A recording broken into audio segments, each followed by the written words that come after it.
시청자 여러분, 안녕하세요. 인천복지방송의 신재균 기자입니다. 오늘은 설 특집으로 이정림 시인님을 모시고 말씀을 나눠보겠습니다. 시인님 안녕하세요. 안녕하세요. 반갑습니다. 본인 소개를 해주시죠. 제 소개요? 예. 별로 소개할 것도 없어요. 그대로 오랫동안 교직에 머물다가 네. 지금은 시인이라는 이름표를 달고 일을 하고 있습니다. 슬하에 이남 일녀를 두고 네. 손주가 6이에요. 많으시네. 할머니입니다 지금. 예. 그 아우가 이루스로 돼 있으신데 거기에 대한 설명을 좀 해주시죠. 네, 다들 그 아우에 대해서 궁금해 하더라고요. 예. 근데 사실은 이는 내 성이 이시기 때문에 이라고 했고, 룻이에요, 룻. 네, 룻. 성경에 나오는 룻기서에 나오는 룻인데, 네. 나오미 며느리죠. 예. 그래서 과부가 돼가지고 나오미 시어머니하고 같이 살다가 예. 나중에 유다 땅으로 와가지고 보아스라는 사람하고 같이 다시 결혼을 해요. 예. 그래서 보아스를 사모하는 그런 마음으로 보아스가 나중에 예수님의 간에 족보가 되거든요. 예. 그래서 제가 나는 항상 보아스를 사모한다 이래가지고 룻이라고 제가 아우를 쳤습니다. 네. 아주 거기 심오한 뜻이 있었네요. 네네. 예. 그리고 교장 선생님으로 정년 퇴직을 하신 걸로 알고 있는데 교직에 얼마나 근무하셨고 퇴임 시기는 언제 하셨나요? 참 오래 있었어요. 43년 2개월입니다. 정확하게. 정말 오래되셨네요. 네네.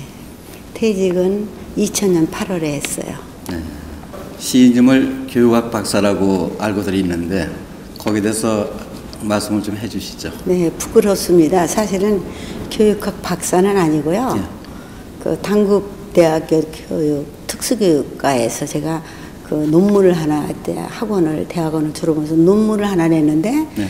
발달 장애아를 위한 그 학부모 상담 교육을 좀 했어요. 그랬더니 그 논문이 굉장히 좋았던지 아들이 예. 저희 아이가 뇌성마비입니다. 그래서 그 논문을 보고 아주 감격을 해가지고 네. 지가 다니는 학교에다 근처에 있는 학교에다 그걸 보여드린 모양이에요. 대학 교수님한테 우리 어머니가 쓰신 논문이라고. 그래가지고 거기서 아우 이렇게 훌륭한 어머님이 계시냐고 하면서 거기서 명예로 교육학 박사를 주신 겁니다. 네. 뭐 진짜 박사는 똑같으신 거죠. 뭐. 훌륭하셨습니다. 그다음에 대통령상과 국무총리상을 수상한 걸로 알고 있는데 그거 좀 설명 좀 해주시죠. 네, 대통령상은 정년할 때는 별 하자가 없는 한 다 받는 거예요. 네. 황조 근정 훈장이라고 해가지고 그때 김대중 대통령 때 제가 받은 걸로 알고 있어요. 그리고 모범공무원상이라고 해가지고 훈장을 또 하나 받았는데 3년 동안 열심히 근무하고 모범으로 근무했다고 해가지고 그것도 훈장으로 받은 겁니다. 그래서 3년 동안 또 보너스로 돈이 좀 나와요. 여행도 시켜주고 아주 호강했습니다. 네. 그러셨어요? 네네. 네.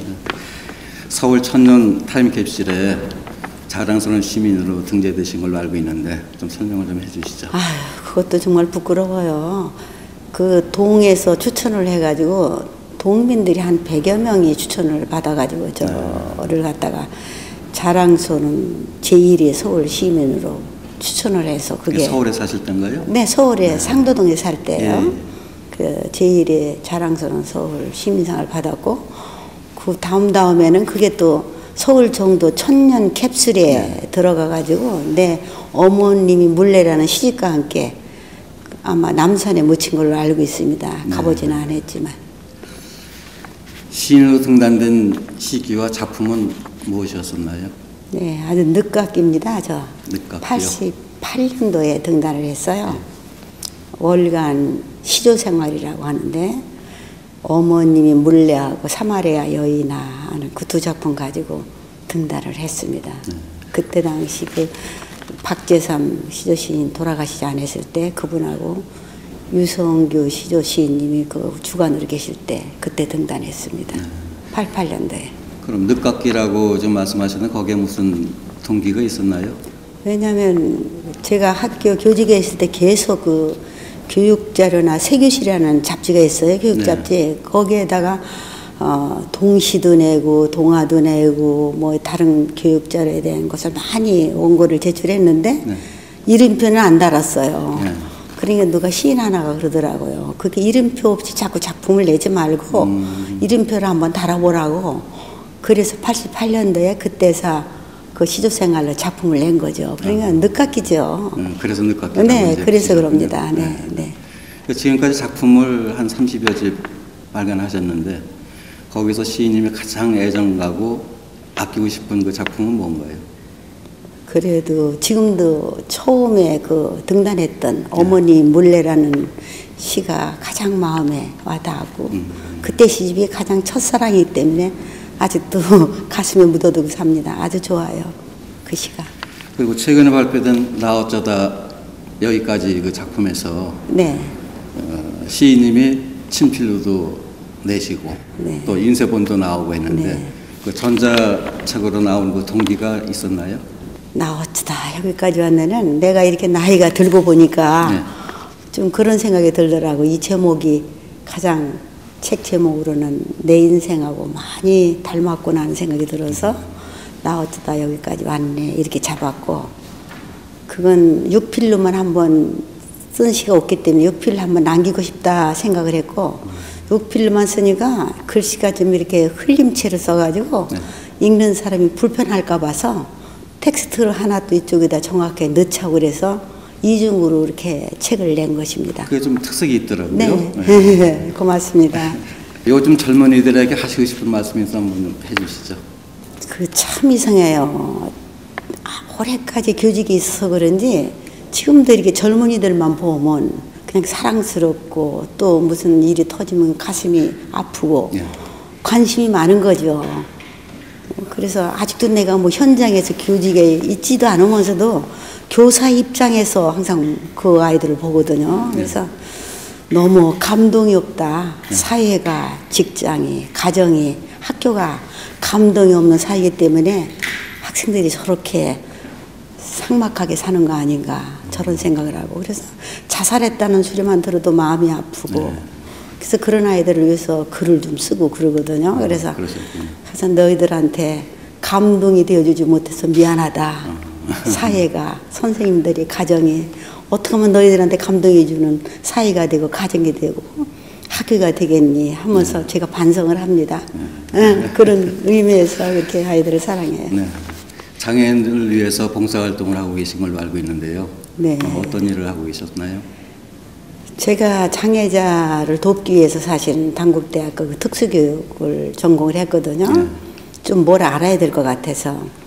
그리고 또 공부하게 된 동기는 좀 모르실 테지만 저희 큰아이가 뇌성마비예요.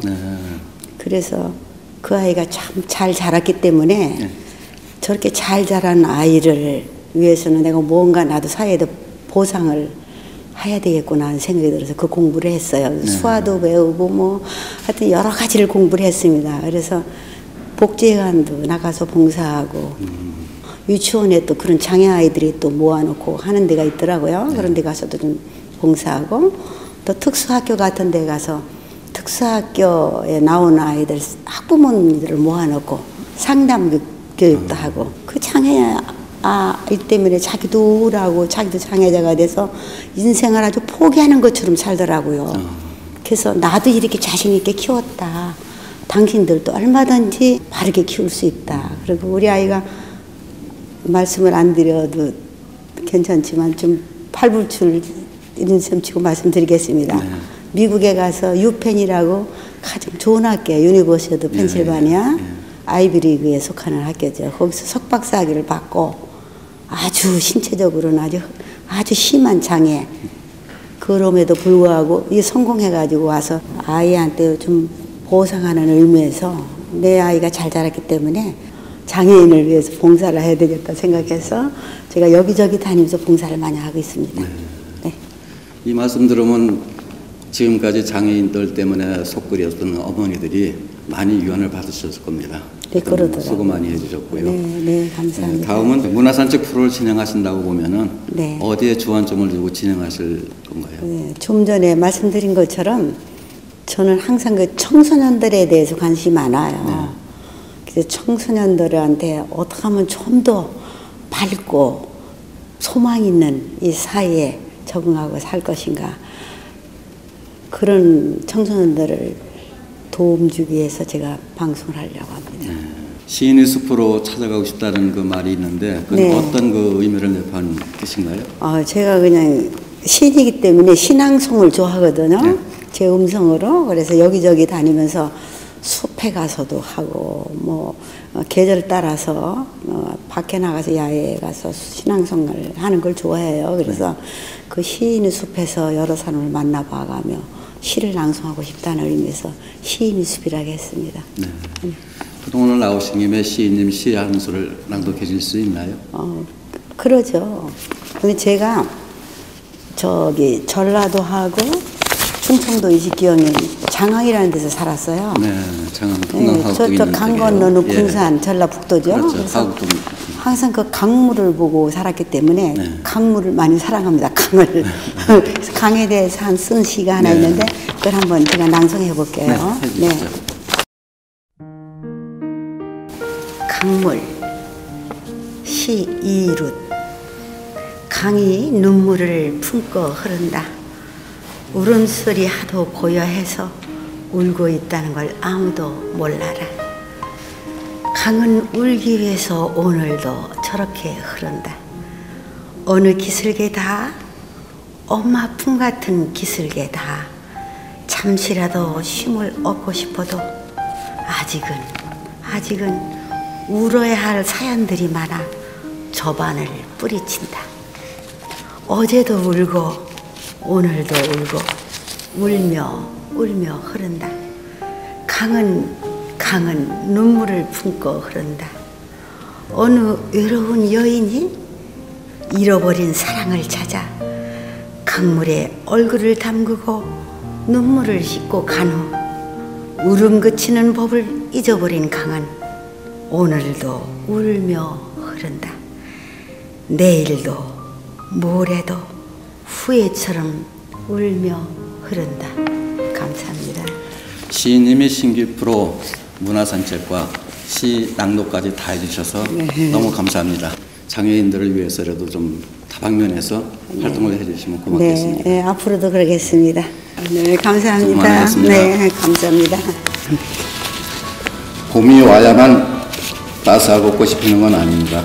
사람과 사람의 마음이 통하는 시 한 수는 어떠하신지요?